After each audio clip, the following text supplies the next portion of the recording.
Happy New Year's, everybody. I'm so happy we made it to 2017. This is going to be an amazing year for you guys. And I know you guys are ready to start your New Year's resolution diets. Hopefully all the candy and cake and grandma's cookies are out of the house and you guys are ready to roll, man. But before you get into it, I'm going to give you 4 things that you need to keep an eye on, 4 strategies, 4 pitfalls, we'll call it, that people fall into that cause them to fail when it comes to their New Year's resolution diets. Make sure you write these down. And if you enjoy, hit that thumbs up button. If you find it helpful, drop me a comment down below. Let me know. Subscribe to the channel. Going to be bringing you guys some great content here in 2017. But, without any further ado, let's get into it.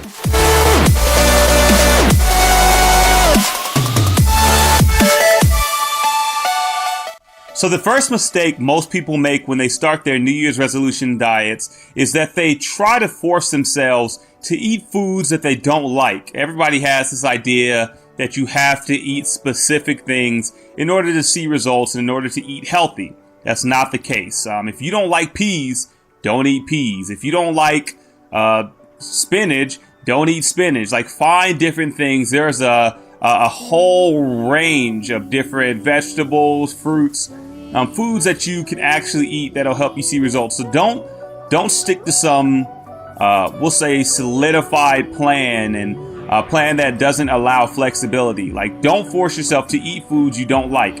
I'll tell you one example. I'm huge into seasoning. So I'd like to find different seasonings. I'll season my chicken. I'll season my vegetables. And I also like hot sauce. So I'll throw hot sauce on it. I'll be doggone if I'm going to be eating plain chicken breasts and unseasoned vegetables. Like, it's not going to happen.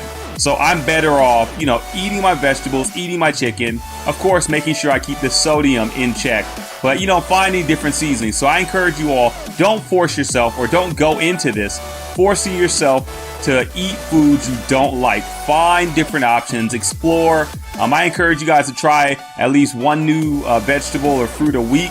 Or if you have things that you like, go for those. When you get sick of them, find something else, but don't force yourself to eat foods you don't like. You're setting yourself up for failure.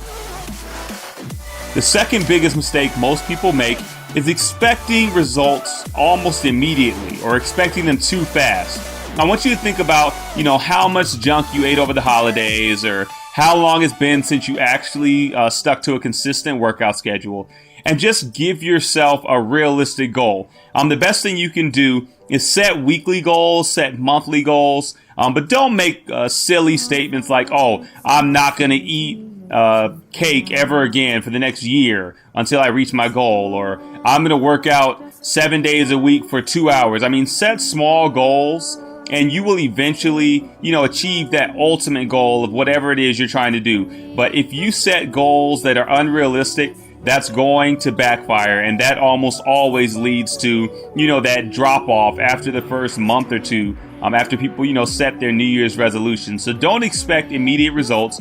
That comes, or that means in terms of your diet or even exercise or like body goals. Like, don't expect it to happen immediately. Set small goals, weekly, monthly, that you can stick to that'll help you, again, achieve that overall goal that you're looking for. Mistake number 3 that almost everybody makes, and it's really big for me specifically, it's not planning your meals ahead of time. One of the biggest reasons why we overeat during the holidays is because there's a lot of stuff that's just there. It's available. We grab it. It's quick. It's easy. You don't have to think. And you should use that tactic, when you're implementing your New Year's resolution diet. Like, make sure you're planning ahead. Don't wait until, you get home to try to make a split-second decision, because if you're tired or you've had a stressful day, you're going to say, your willpower is just not there. You don't have the energy to put, a solid meal together.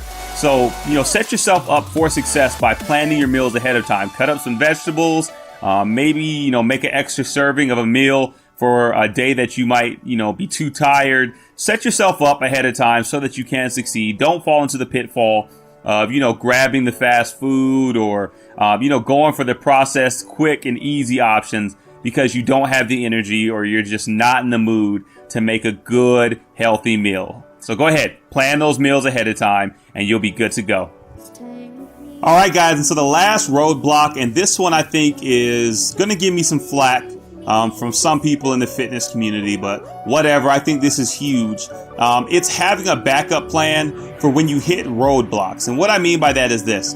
You're going to have stressful days. You're going to have days where you want to, eat those comfort foods, or your willpower is just not there. And you're like, man, I need something to make me feel better. Have a backup plan so that you can, and this kind of goes into the whole planning aspect that I talked about in the previous, strategy. But having a backup plan, meaning this. So I love sweets. I love ice cream. I love cake. Like, I'm one of those guys that my biggest vice is, sweets. So one thing I've done, I actually found, Halo Top ice cream, which is high in protein, low calorie ice cream, that I know, okay, if I do have a sweet tooth, or I'm tired, had a stressful day, and just want something to make me feel better, instead of going out and buying a bag of Snickers, or a bag of Skittles, or, going out and doing something crazy, I know I can come home, have some Halo Top ice cream. It tastes delicious, and, it'll hit that sweet tooth that I'm trying to hit to make me feel better. So whatever your vice is, like, figure out a healthier option to have in place for those times that you're going to need them. Because again, you're going to have those days, you're going to be stressed out, you're going to be tired, you're just going to be not in the mood to, live the healthy lifestyle. But that doesn't mean that you can't indulge a little bit, but still stay on track. So that means things like dark chocolate, which is better than, other forms of chocolate. You can do, dark chocolate covered, what do they have? Like raisins or strawberries, or low calorie, diet Pepsi. I mean, you can do a bunch of different things that are not going to be considered ultra healthy, but it's healthier than the alternative. And my thing is, plan for the roadblocks, because they're going to come. You're going to have those times where you're going to need something, or you're going to get something if you don't already have it. So set yourself up by planning or having a backup plan for those times that you hit a weak moment and you need something to indulge in. All right, guys, appreciate you. Make sure you hit that thumbs up button and subscribe to the channel, man. I'm going to be bringing you guys. Wow, I'm struggling to talk right now. I'm going to be bringing you guys some more content, man. This year is going to be a great year, 2017. Hope you guys are going to rock all of your fitness goals and just make it happen, man. Let's do it. I'm here with you. You got my support. I'm going to give you guys as much, information as I can. That's going to be helpful and help you get there. All right. Talk to you guys later. Peace.